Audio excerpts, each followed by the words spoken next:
سردار مسعود خان صاحب نیڈز نو انٹروڈکشن، سابق سفیر اس وقت ہمیں پروگرام میں جوائن کر رہے ہیں. سردار صاحب السلام علیکم، بہت شکریہ آپ نے ہمیں پروگرام میں جوائن کیا. سب سے پہلے تو سر یہ ضرور میں پوچھنا چاہوں گی آپ سے کہ جو ایک ڈیکیڈز کی ہمیں ایران اور امریکہ کے مابین جو ایک اینیموسٹی نظر آتی تھی، جس کے انیشل راؤنڈ آف ٹاکس پاکستان میں منعقد ہوئے، پاکستان نے میزبانی کی اور پاکستان نے ہی اپنے ایفرٹس کو کیونکہ جاری و ساری رکھا، تو اب فائنلی جا کے وی ور ٹولڈ کہ الیکٹرانکلی تو یہ ڈیل سائن ہو چکی ہے بٹوین دا ٹو اینٹیز، لیکن اس کی باقاعدہ جو سیریمنی ہے وہ جنیوا میں ہونے جا رہی ہے. How big is this development in your point of view? اور یہ بھی ضرور بتائیے گا کہ پاکستان کو اس میں سے کیا ہمیں ایکسپیکٹ کرنا چاہیے، what will be get out of this? میں سمجھتا ہوں کہ یہ پاکستان کے لیے بے مثال کامیابی ہے، اور اس کی ایک دلیل یا سند یہ ہے کہ ساری دنیا یہ کہہ رہی ہے، صرف پاکستان نہیں کہہ رہا. یعنی ہمارے ذرائع ابلاغ نہیں کہہ رہے، باقی ساری دنیا کی اخبارات ہوں، ٹیلی ویژن نیٹ ورکس ہوں، یا ان کے صدور اور وزرائے اعظم ہوں یا وزرائے خارجہ ہوں، پاکستان کو مبارکباد دے رہے ہیں. اور یہ بھی ہمیں معلوم ہے کہ پاکستان اس وقت سے پہلے بھی کئی کامیابیاں اس سلسلے میں حاصل کر چکا تھا. پہلے تو پاکستان نے سیز فائر کروائی، پھر اس کے بعد جو ہے پہلا دور مذاکرات یہاں کروایا، پھر اس کے بعد سب لوگوں نے امید چھوڑ دی تھی، اور تہران اور واشنگٹن کے درمیان اختلافات بھی بہت شدید تھے. اس کے باوجود پاکستان ثابت قدم رہا اور اس نے اپنی ہمت نہیں ہاری، اور ان دونوں فریقین کے ساتھ بھی رابطے میں رہا اور اس خطے کے دوسرے ممالک کے ساتھ رابطے میں بھی رہا، تاکہ کسی طریقے سے ایک اعتماد پیدا کیا جائے، ایک اتفاق پیدا کیا جائے.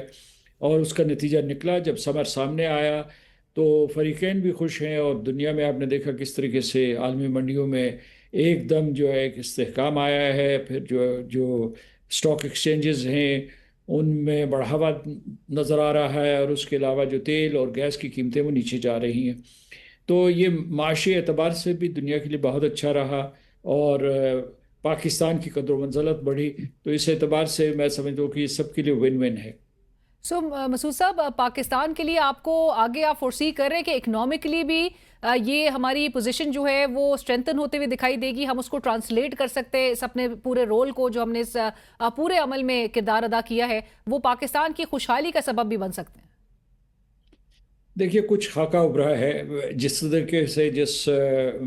استعداد صلاحیت کے ساتھ ہم نے یہ سفارتکاری کی، اگر اس میں ہم معاشی منصوبہ بندی بھی کر لیں اسی طریقے سے، اسی سائنٹیفک طریقے سے، تو میرا خیال ہے کہ کامیابی ہمارے قدم چومے گی. اور اس کے لیے کیا چیزیں ہمیں کرنی چاہیے؟ مطلب ابھی جنگ کے فوری بعد جو ہے ہمارے ایران کے ساتھ قریبی روابط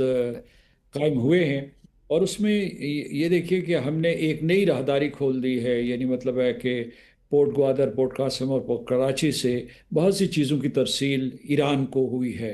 تو اس طریقے سے آپ کی گوادر پورٹ بھی فعال ہو گئی ہے. گوادر اور چابہار کی انٹرٹوائننگ کی جا سکتی ہے. پھر یہ ہے کہ ہمیں جو ہے اگر یہ ساری کی ساری معاشی پابندیاں ختم ہو جاتی ہیں ایران کے اوپر، تو ہم وہاں سے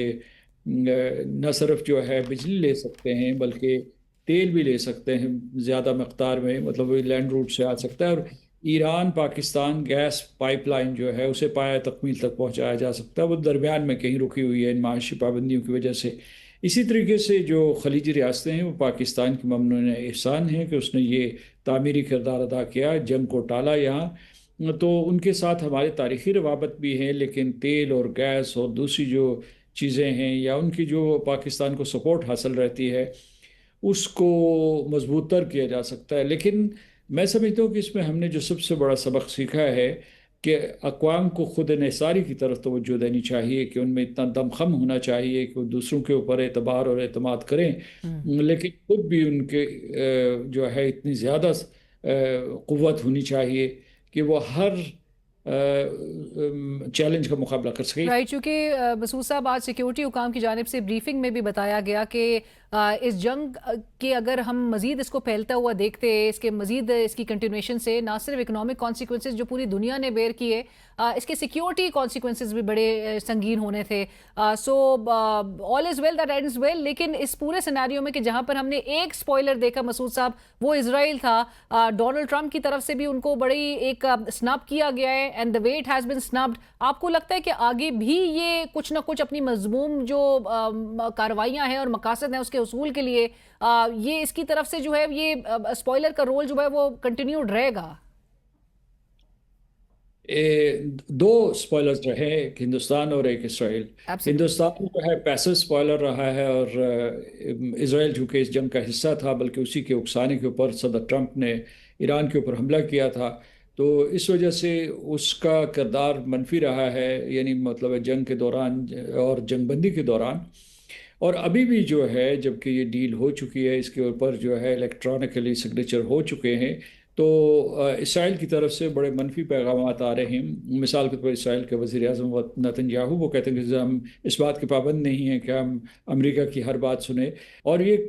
وہ خاص طور سے انہوں نے جو اس دوران لبنان کے اوپر قبضہ کیا تھا، وہ کہتے ہیں کہ وہ قبضہ خالی کرنے کے لیے تیار نہیں ہے۔ تو اس سے یہ خطرہ پیدا ہوتا ہے کہ یہ جو شاید سارے کی ساری چیز جو ہے وہ جمعہ تک تو سنبھال لی جائے، 19 جون تک، لیکن اس سے آگے جو 60 دن تک جو مذاکرات ہوں گے، 60 دن سے کم بھی ہو سکتے ہیں، زیادہ بھی ہو سکتے ہیں، اس میں اسرائیل کا کیا کردار ہوگا۔ یہ صدر ٹرمپ اور نائب صدر جے ڈی وینس پر اعتماد ہیں کہ وہ ایران کو اس معاہدے کے سلسلے میں اپنا حلیف بنا لیں گے۔ سو آپ سمجھتے لیکن ہیں مسعود صاحب کہ یہ 60 ڈیز بڑے کرٹیکل ہوں گے اس ڈیل کی کامیابی کے حصول کے لیے؟ جی بالکل، لیکن دیکھنا یہ ہے کہ ان 60 دنوں میں کیا اسرائیل جو ہے وہ وہاں سے مطلب جو امریکہ کی توقعات ہیں ان کے اوپر پورا اترے گا، مطلب وہاں سے جو ہے لبنان سے کیا وہ اپنے فوجیں نکالے گا اور اپنے حملے ختم کر دے گا، غزہ میں جو کارروائیاں کر رہا ہے ان کو ختم کر دے گا، اور مقبوضہ فلسطین میں جو اس نے غیر قانونی آباد کاری کا سلسلہ شروع کیا ہوا ہے کیا اسے وہ ختم کرے گا، کیونکہ اس کے بغیر مشرق وسطیٰ میں استحکام نہیں ہو سکتا۔ اور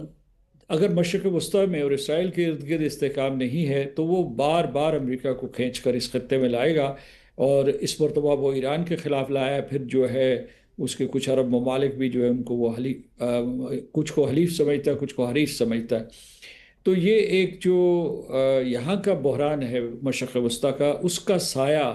یہ ان مذاکرات کے اوپر ضرور ہوگا۔ اور مسعود صاحب اسی سے لنکڈ، کیونکہ ڈونلڈ ٹرمپ نے آج یہ بات بھی کی ہے کہ وہ حزب اللہ سے نمٹنے کے لیے شام کو استعمال کریں گے، اور اسرائیل کو باقاعدہ کہا گیا کہ کیونکہ وہ حزب اللہ کو ہینڈل نہیں کر سکا، سو ایک تانا بھی دیتے ہوئے یہ بات کہی گئی ہے کہ اب وہ شاید سیریا کو جو ہے وہ آؤٹ سورس کر دے حزب اللہ کو مینیج کرنے کے حوالے سے۔ سو اس سے آپ کے خیال میں مشرقی وسطیٰ میں مزید آپ کو لگ رہا ہے کہ کرائسس بڑھتا ہوا بڑھ سکتا ہے؟ میرا خیال ہے یہ کہ ان کی کوئی اسٹریٹجی اس قسم کی نہیں ہے، اور یہ ہمیں دیکھنا ہوگا کہ شام جو اپنے حالات سنبھالنے کی کوشش کر رہا ہے وہ کیوں لبنان میں مداخلت کرے گا، اور حزب اللہ جو ہے جس کو ایران کی حمایت حاصل ہے اس کے ساتھ کیوں وہ ایک نیا تنازع شروع کرے گا، اور انہیں اپنے استحکام کی ضرورت ہے۔ ابھی اسرائیل کے شام کے سلسلے میں منصوبے ہیں، مثلا وہ دروز علاقے کو اپنے ساتھ میں لانا چاہتا ہے، گولان ہائٹس کے اوپر اس نے قبضہ کیا ہوا ہے۔ اب یہ کہ اگر امریکہ اس کے بارے میں سوچ بھی رہا ہے، اور اگر فرض کیجئے بفرض محال اگر شام آمادہ بھی ہو جاتا ہے،